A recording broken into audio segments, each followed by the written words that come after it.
सुप्रभात बच्चों, online class में आपका स्वागत है। मैं Neeta Chaudhary Fortune International School से। तो बच्चों, हमने हिंदी के पद्य भाग का 7 चैप्टर पढ़ा था, सूर्यकांत त्रिपाठी निराला, जिन्होंने 2 रचनाएं लिखी थी, अभिनव होगा मेरा अंत और मातृ वंदना। इस चैप्टर के हमने 1 से लेकर 8 तक प्रश्नोत्तर कर लिए हैं। आगे के जो प्रश्नोत्तर हैं वो हम इस वीडियो में करेंगे, जिसका प्रश्न नंबर 9 है, कविता मातृवंदना के अनुसार कवि माँ के चरणों में क्या क्या समर्पित करना चाहता है।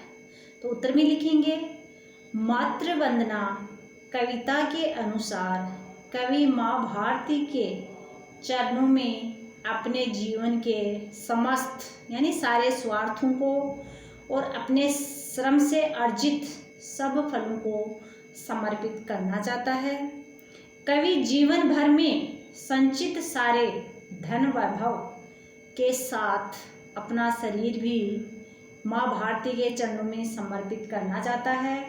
इस प्रकार कवि माँ के चरणों में अपना सारा जीवन, शरीर एवं सर्वस्व समर्पित कर अपना जन्म सफल करना चाहता है।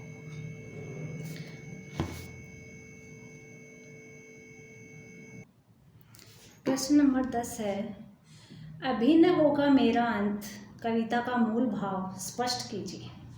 तो बच्चों उत्तर लिखेंगे, अभिन्न होगा मेरा अंत कविता में कवि सूर्यकांत त्रिपाठी निराला ने जीवन के प्रति आशा उल्लास का स्वर व्यक्त किया है। जीवन में युवा अवस्था आने पर हृदय में मादकता और उल्लास का संचार उसी प्रकार होने लगता है जैसे वसंत ऋतु आने पर समस्त प्रकृति में नवीनता छा जाती है। यानी बसंत ऋतु आने पर चारों तरफ प्रकृति में हरियाली छा जाती है। पेड़ पौधे पत्र पुष्पों से व्याप्त हो जाते हैं, पेड़ पौधों पे पत्ते और फूल लग जाते हैं और सारा वातावरण बहुत सुंदर बन जाता है। कवि कहता है कि जीवन में युवा अवस्था रूपी वसंत के आगमन से हृदयगत उल्लास उत्साह निरंतर लगातार बढ़ रहा है, जीने की प्रबल लालसा बढ़ रही है।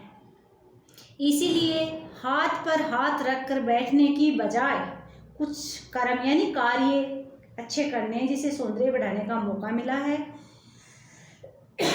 ये जीवन कुछ नया करने और आगे बढ़ने के लिए है। इसमें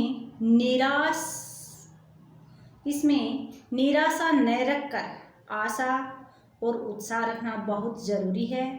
इस प्रकार कविता का मूल भाव जीवन के प्रति आशावादी बनाने या जीवन के प्रति आशावादी बनने, कर्म सौंदर्य में प्रवृत्त यानी इस प्रकार कविता का मूल भाव जीवन के प्रति आशावादी बनने, कर्म सौंदर्य में प्रवृत्त होने तथा प्रखर जिजीविषा जीने की इच्छा रखने से युक्त है।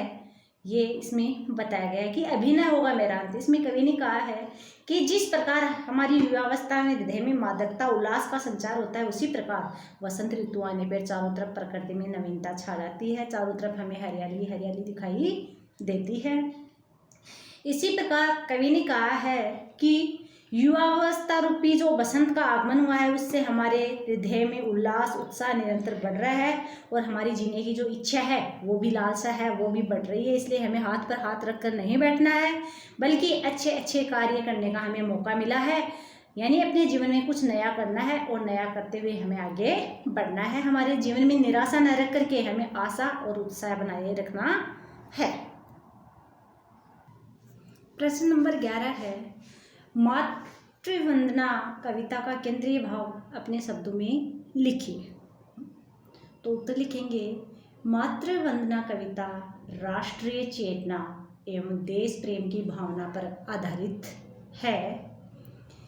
निराला की राष्ट्रीय चेतना अति प्रखर और कई रूपों में मुखरित हुई है।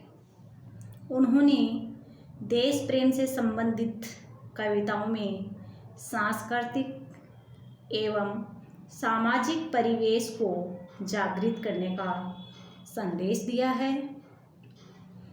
कविता में निराला ने माँ भारती की तन मन धन से सेवा करने का संदेश दिया है तथा अपना सब कुछ समर्पित करने का भाव व्यक्त किया है। कवि जीवन पथ की समस्त विंधन बाधाओं को कवि ने जीवन पथ की समस्त विंधन बाधाओं को पार कर अपने श्रम से यानी अपनी मेहनत से अर्जित सारे सुख वैभव को माँ के चरणों में अर्पित करना चाहता है। इसलिए माँ भारती का हृदय में ध्यान कर अपना जीवन उसी के चरणों में बलिदान किया जावे तो इससे सच्ची मुक्ति मिल सकती है। प्रस्तुत कविता का केंद्रीय भाव देश प्रेम की व्यंजना करना है।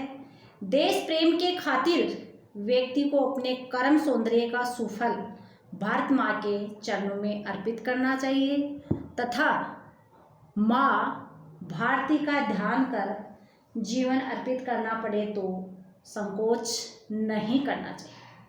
तो ये मातृवंदना कविता, इसका केंद्रीय भाव कवि ने क्या बताया है कि मातृवंदना कविता का केंद्रीय भाव राष्ट्रीय चेतना देश प्रेम की भावना पर आधारित लिखा गया है और इसमें कवि ने देश प्रेम से संबंधित कविताओं में सांस्कृतिक एवं सामाजिक परिवेश को जागृत करने का संदेश दिया है।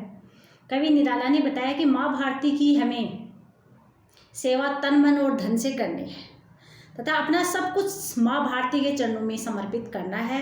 अपने जीवन पथ में यानी हमारे जीवन में कितनी भी बाधाएं पार करने पर हमें हमारा जो श्रम अर्जित किया है, हमने जो सुख वैभव कमाया है वो माँ के चरणों में अर्पित करना है और माँ भारती का हृदय से ध्यान करके उसके जीवन उसी के चरणों में बलिदान किया जाए तो इससे सच्ची मुक्ति हमें मिल सकती है। इसलिए कविता का केंद्रीय भाव देश प्रेम की व्यंजना है और देश प्रेम के लिए हमें अपना जीवन भी न्यौछावर करना पड़े तो भी हम अपने जीवन को माँ भारती के चरणों में अर्पित करने के लिए तैयार हैं।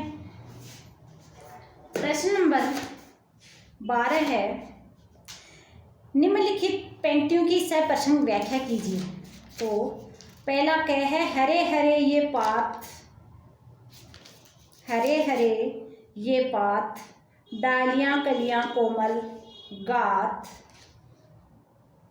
मैं ही अपना स्वप्न मृदुल कर फेरूंगा निद्रित कलियों पर, जगह एक प्रत्युष मनोहर, पुष्प पुष्प से तंद्रा लालस खींच लूंगा मैं, अपने नव जीवन का अमृत शहर सींच दूंगा मैं। तो ये व्याख्या है।